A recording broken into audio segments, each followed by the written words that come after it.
Thanks for joining me here. In part 2 of this one-part series, we looked at PineCreek Doug's definition of woke, or woke religion. So let's just pick it up where we left off. Yeah, you know you're in a woke cult when you'd rather shut down dialogue than promote it. That's right. That's exactly right. They don't want dialogue. All they want is to be heard and listened to for once. But why should they be heard or listened to? Huh? I mean, it's not like they've been oppressed or victimized by the American system of government and laws for hundreds of years. That fact was established in part 1 of this 2-part series. Was it not? Go watch that thing. Go look at it again. And, you know, they've never been heard or listened to before. So clearly it's not needed, right?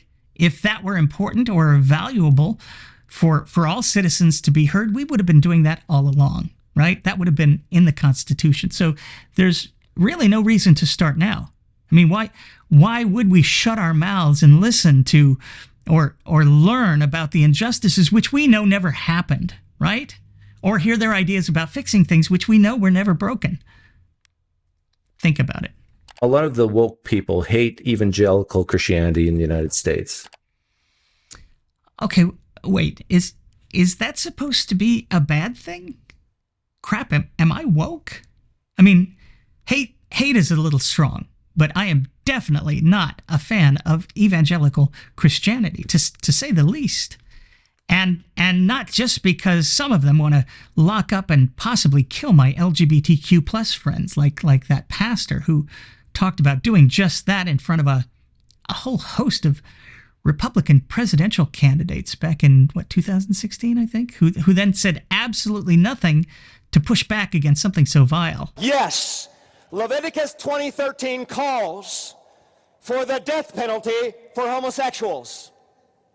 Yes, Romans chapter 1, verse 32, the Apostle Paul does say that homosexuals are worthy of death. His words, not mine.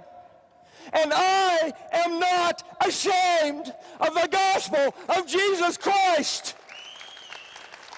I think I'm starting to see some light here between us. Come on, Doug. Don't go loopy on me. Christianity is awful. I know you know that. Very controlling pastors, elders, deacons, just people in the church, controlling who you talk with, who you date, even your job, your career choice.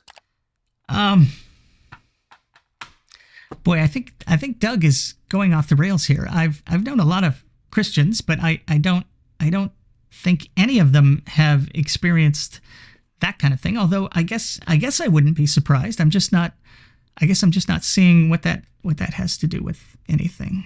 Okay, let's go on. And then ask yourself, if you're in the woke cult, if that's happening there too, where people in your clique, people in your group, people in your woke community tell you, no, don't associate with that person. No, don't say this. Okay, I think Doug has lost the thread here. I don't know anyone like that, and I have all kinds of friends on the left, even the far left. Although,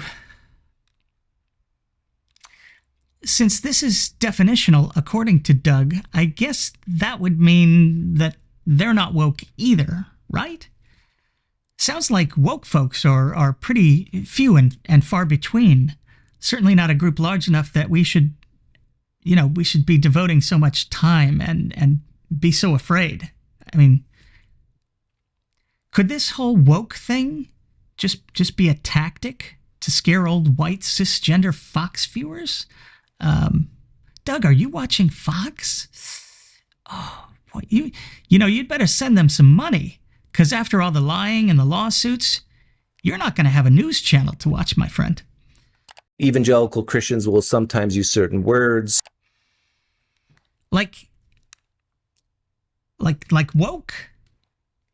Like you walk in darkness, you're a slave to your sin, you just want to sin, all that sort of thing. Well, those aren't words. They're phrases or sentences. Can someone get Doug some water? I think he's getting dehydrated. Ask yourself, if you're in the woke cult, do you do the same thing? Racism, homophobia, transphobia, to separate yourself from the out group. Okay. Now those are words. Whew. I mean, he's back. Thank Hitch. But I don't know what using a given set of words has to do with keeping yourself from the out group.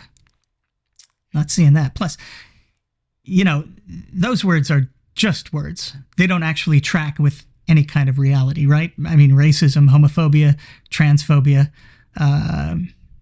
those aren't real things. Everybody knows that. Jesus said, if you just think lustfully in your mind or in your heart, you've committed adultery. Well, the woke cult will say something similar.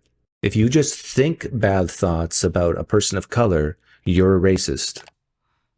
Well, if you're thinking bad thoughts about a person of color simply because they're a person of color, I think that's pretty much the definition of racism, isn't it? This is a little disconcerting for me because I really like Doug. I really do. Maybe he'll redeem himself coming up, right? Just like Jesus did on the cross in the end, right? That was a great save. And that thought will lead to violence against people of color. Okay. All right. Good save, Doug. All right. So, obviously, people thinking bad thoughts about people of color or any group, Jews, Muslims, homosexuals, whatever, simply because of who they are, is not going to lead to violence against those groups. I mean, give me a break. Or how about just one example where anything like that has ever been a thing? I mean, what you think, the hatreds you harbor never turn into any kind of action. They're just thoughts. They can't do anything by themselves, right? So Doug is right back on his game. Great save, Doug. Listening right now, and one of your friends has said this to you, your silence is violence. You're probably in a cult. Absolutely. Any group, any teacher, any moral philosopher, anyone who speaks in metaphor is definitionally in or leading a cult. Again, that's just science. Great job, Doug. So what have we learned from all this? Quite a bit. I think I understand things a little better now, and I think that'll help me be more compassionate and have more empathy for the anti-woke mob. These poor folks have enjoyed endless, unquestioned privilege for the entirety of this country's history. Longer, really.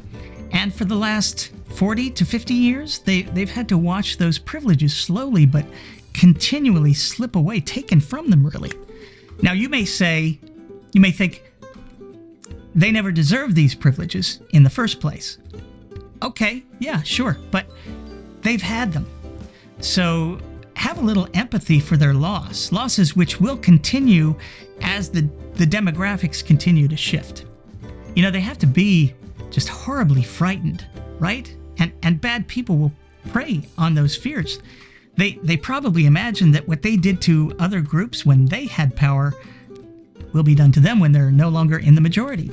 We see the world as we are, right? So they don't realize that the groups kept down all these years have developed a deep sense of empathy from having been kept down all these years. Plus, the anti-woke mob have never had any serious threat or even challenge to their power or self-image forever. In that regard, it's kind of like religion, which had no serious challengers either forever. But these anti-woke folk,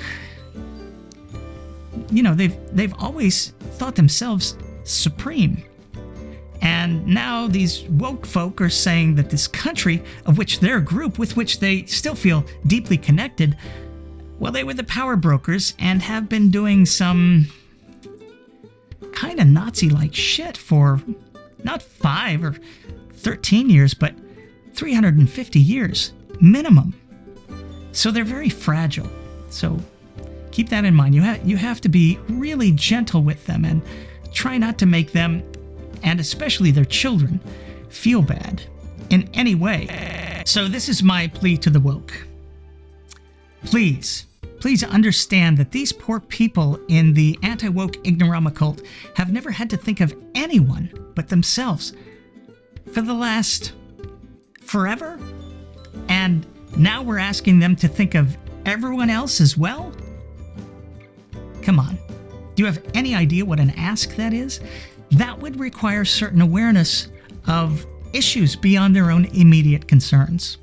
They'd have to wake up to the plight of others. And for many of them, that's just not in their wheelhouse or their political philosophy of rugged individualism. So be kind to these poor privileged folks, okay? They're really struggling with all the new stuff and the changes coming at them. All right, that's going to do it from here. Once again, I'm me. Thanks for watching.